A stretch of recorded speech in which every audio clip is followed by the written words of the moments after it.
Hey, bonjour à toi, j'espère que tu vas bien. Bienvenue dans cette nouvelle vidéo YouTube. Ça fait très longtemps que je ne t'en ai pas tourné, ça me fait vraiment plaisir de te retrouver. C'est vrai, ça fait à peu près 1 mois et demi qu'il n'y a eu aucune vidéo sur la chaîne.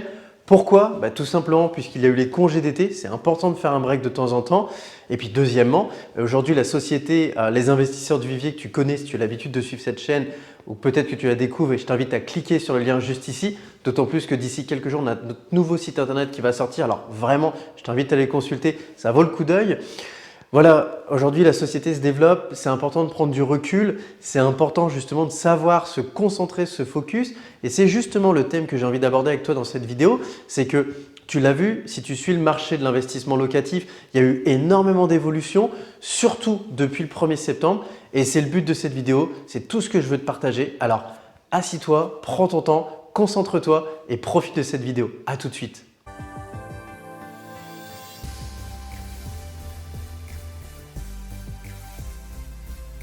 Alors, avant de rentrer dans le vif du sujet et de le décortiquer ensemble, j'ai envie justement de t'emmener dans ce dernier investissement puisque tu le sais, tu as pris l'habitude de le suivre. C'est vraiment un des premiers investissements qu'on a montré sur la chaîne YouTube. Tu l'as vu évoluer au fur et à mesure et j'ai envie en fait aujourd'hui de te mettre des photos pour que tu puisses voir justement les avant-après. Et l'avantage, c'est que ça te permet d'avoir non seulement une idée de ce qu'on fait aujourd'hui pour nos clients, de ce que je fais aussi à titre personnel pour mon propre parc immobilier et surtout, ça te permet aussi de comprendre une logique qui est celle qu'on essaye d'expliquer aux personnes qu'on accompagne, c'est est-ce qu'à un moment, il vaut mieux avoir un bien qui est purement investissement locatif mais qui risque d'attirer la population qu'on n'a pas forcément envie d'avoir ou de l'autre côté d'avoir des dégradations qui sont plus prématurées parce que les biens durent moins longtemps ou à l'inverse, est-ce qu'il vaut mieux se comporter dans ces investissements locatifs comme si on allait modeler une résidence principale, quitte à gagner moins d'argent, mais avoir des gens qui vont rester à l'intérieur très longtemps.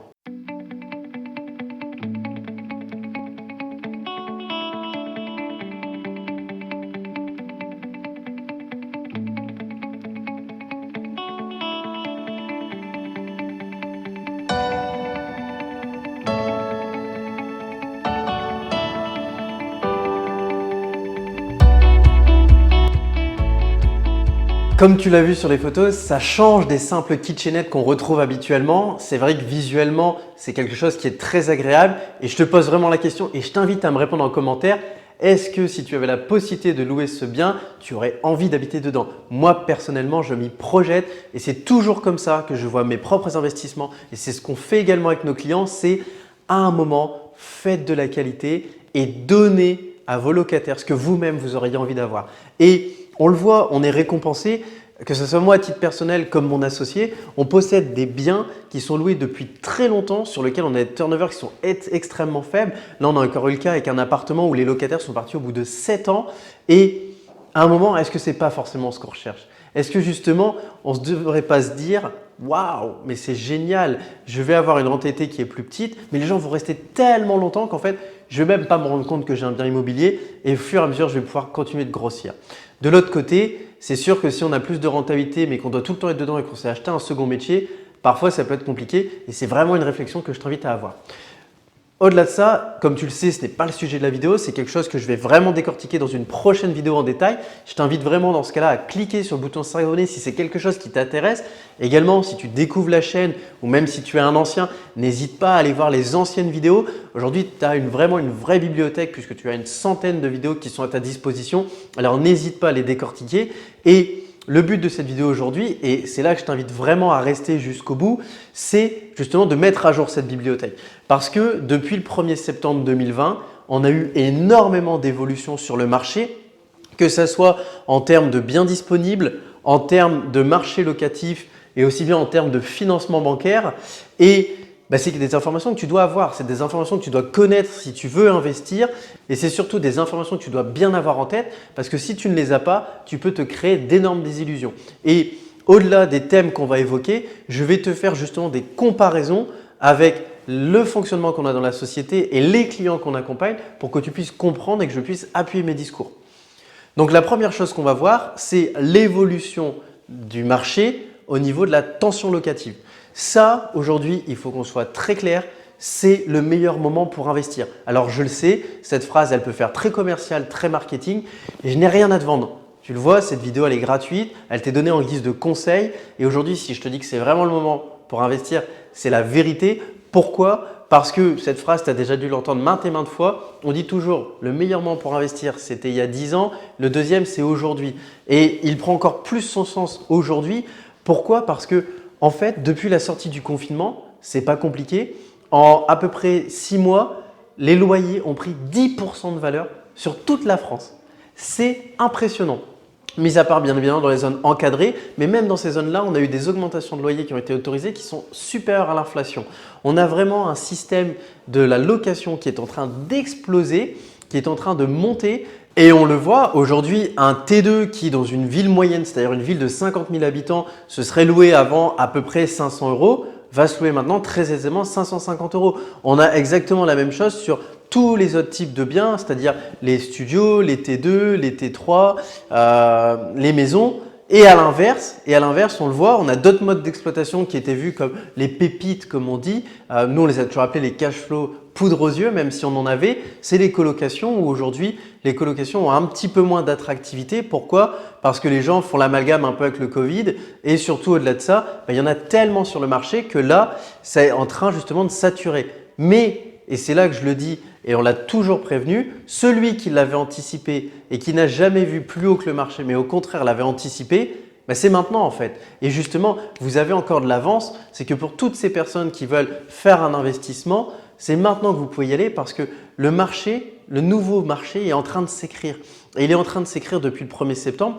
Pourquoi? Parce qu'en fait, on va arriver à la deuxième phase. Ce qui explique que les loyers ont pris 10%, c'est extrêmement simple. Il y a un amendement qui a été mis en avant, on va dire plutôt une recommandation qui a été faite mais qui est très bien appliquée par les banques. C'est qu'aujourd'hui, depuis le 1er septembre, alors déjà on avait supprimé le 30 ans et maintenant on a quasiment réussi à supprimer le 25 ans. C'est-à-dire que maintenant les gens se retrouvent à emprunter sur 20 ans, ce qui font que déjà ils se retrouvent avec des mensualités plus grosses. Et donc beaucoup de personnes vont se dire pour le peu d'écart, je ne vais pas devenir propriétaire, je vais rester locataire. Et la deuxième chose, et c'est celle-là en fait la plus importante et dont en fait tu dois être conscient, c'est que nous on le voyait, on avait beaucoup de personnes, et si c'est ton cas, je suis désolé de te surnommer comme ça, mais qu'on appelait les touristes de l'immobilier. Ce sont ces personnes qui, avec 1 500 € par mois, pensaient qu'elles pouvaient emprunter 400 000 € sans apport parce que tout était loué.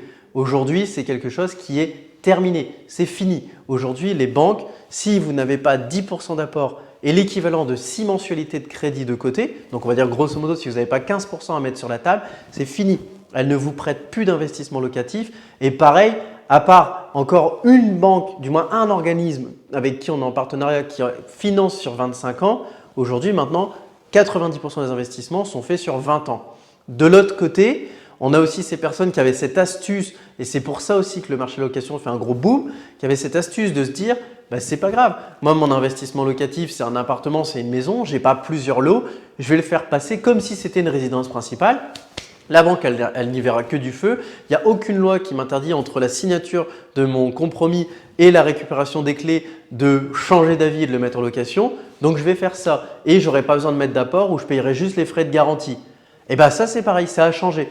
Aujourd'hui, à moins d'avoir vraiment une situation extrêmement solide, c'est-à-dire énormément d'épargne ou avoir un énorme contexte commercial avec son banquier, c'est terminé. Le particulier qui n'a pas 5, voire dans l'idéal 10% d'apport, il est plus finançable, c'est terminé. Et ce qui fait qu'en fait, on le voit aujourd'hui, le marché s'est extrêmement resserré. On a beaucoup moins de personnes qui sont en train de visiter. Avant, il n'était pas rare que lorsqu'on visite un immeuble de rapport, on ait une dizaine de personnes qui soient là en même temps pour visiter. Aujourd'hui, on est revenu à 1 ou 2. Pareil, aujourd'hui, on récupère et ça aujourd'hui, c'est une mine d'or pour nos clients parce qu'on a les partenariats avec des notaires, des agents immobiliers, des commerçants qui font du bouche à oreille.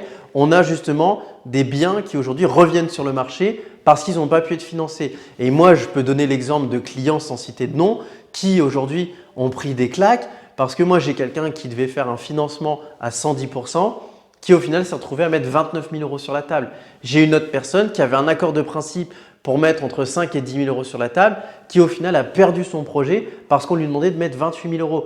Et ça, c'est quelque chose dont tu dois être conscient et c'est pour ça que je te le recommande et je l'ai toujours dit, n'hésite pas si tu n'as pas cette puissance financière à t'associer avec quelqu'un.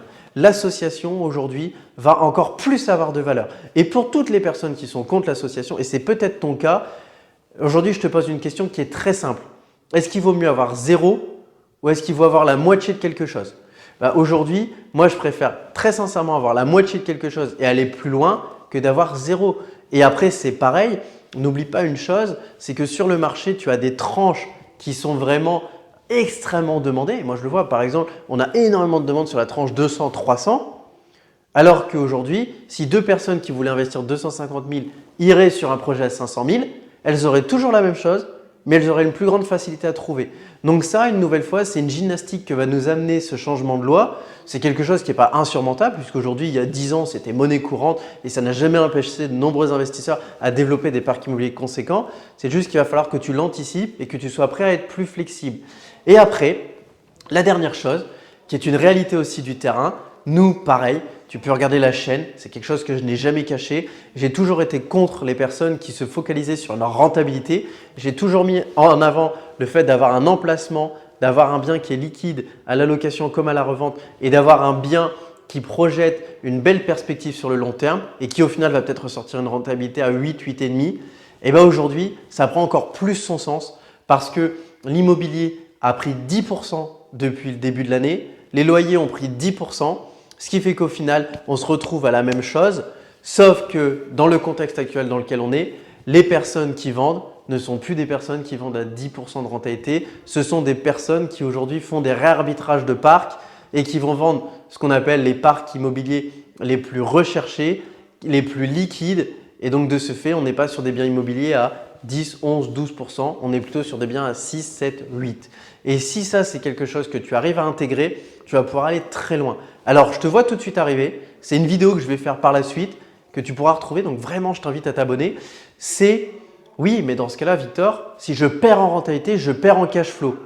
Mais ce qu'il faut que tu retiennes, c'est qu'aujourd'hui, sachant que tu mets de l'apport alors qu'avant, tu n'en mettais pas, tu arriveras à garder non seulement ce ratio de 70% qui est important pour la banque, puisqu'aujourd'hui 70% des loyers comptent comme du revenu supplémentaire. C'est ça qui te permet d'enchaîner les investissements. Et nous, en tant que conseiller en investissement locatif, c'est notre rôle de t'aiguiller et de t'accompagner sur cette partie-là parce qu'on sait que ce n'est pas toujours facile. Et la deuxième chose, c'est pareil, c'est qu'aujourd'hui, la chose dont il faut être conscient, c'est que ce qui t'enrichit, c'est surtout l'amortissement et la plus-value latente.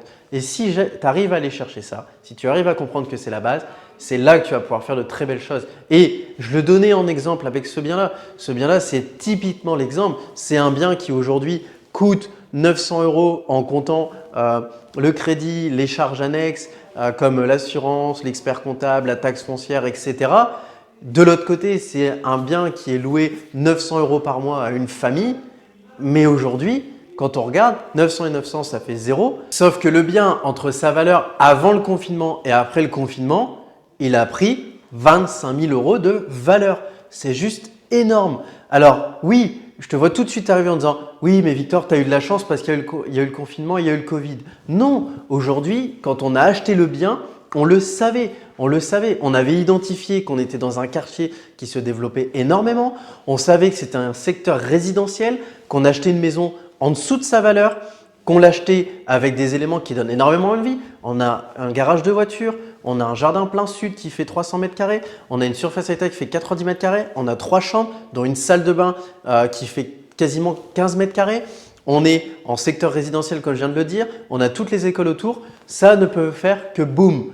Et ça aujourd'hui, quelqu'un qui se focalise sur des biens qui dégagent du cash flow, il ne va pas le trouver. Parce qu'il va investir dans des zones qui ne sont pas forcément prioritaires ou il va investir dans des produits qui ne sont à destination uniquement des investisseurs et ça ne fonctionnera pas. Parce que nous aujourd'hui, on l'a vu, les deux moyens d'enrichissement, c'est quoi? C'est soit de faire un investissement avec une rénovation sur un bien que tu revendras en effet coup de cœur et où là tu seras décorrélé du marché, soit ça sera un bien où c'est toi qui vas créer le projet locatif. Par exemple, c'est toi qui vas créer l'immeuble de rapport en créant les découpes. Et aujourd'hui, on le sait, c'est de plus en plus rare à réaliser puisque les plans locaux d'urbanisme l'interdisent bien souvent ou mettent des contraintes comme le fait d'avoir des places de parking, de faire des toits végétalisés, etc. Ce qui fait que ça rend les opérations compliquées. Et donc, si on résume, parce qu'aujourd'hui, c'est vrai que ça fait 10 minutes que je te parle et peut-être que je t'ai perdu entre-temps et si tu es ici, je te remercie une nouvelle fois d'être encore là et d'être attentif et de prendre des notes. Aujourd'hui, il faut être très clair. c'est que le résumé, et c'est vraiment le but aujourd'hui de la société, c'est que si tu as besoin, on est là pour t'accompagner, c'est notre rôle. On est des développeurs de parc immobilier et on a un leitmotiv qui est très fort, c'est un achat par an pendant 5 ans et au bout de 5 ans, on réarbitre. Et bien ça aujourd'hui, si tu as bien toutes les cartes en main, c'est quelque chose qu'on peut faire avec toi. Et en résumé, ce qu'il faut que tu retiennes, c'est que depuis le 1er septembre, on est obligé de remettre de l'apport, en moyenne entre 10 et 15%. La deuxième chose, c'est qu'aujourd'hui, on renvoie une nouvelle fois l'intérêt de se baser sur des biens qui ne sont pas purement investissement locatif, mais qui sont comme l'exemple de ce bien-là, des biens qui ont une valeur patrimoniale avec derrière une stratégie d'investissement. Et la dernière chose, c'est que c'est le meilleur moment pour passer à l'action parce que qui dit obligation de remettre de l'apport dit que malheureusement, on a un écart social qui va se recréer et à partir de là, on sait très bien que de moins en moins de personnes vont acheter, il y aura de plus en plus de locataires et comme aujourd'hui, on est limité sur le nombre de logements qu'on peut créer, et ben les biens comme les maisons, les biens avec des jardins vont exploser en valeur et c'est sur ce type de bien que tu dois te concentrer. J'espère que cette vidéo t'a plu. Je te dis à très bientôt et n'oublie pas de t'abonner à la chaîne pour voir toutes les vidéos qui vont sortir puisque là, on va récupérer notre rythme d'avant, c'est-à-dire 3 vidéos par semaine. Je te dis à très bientôt. Ciao!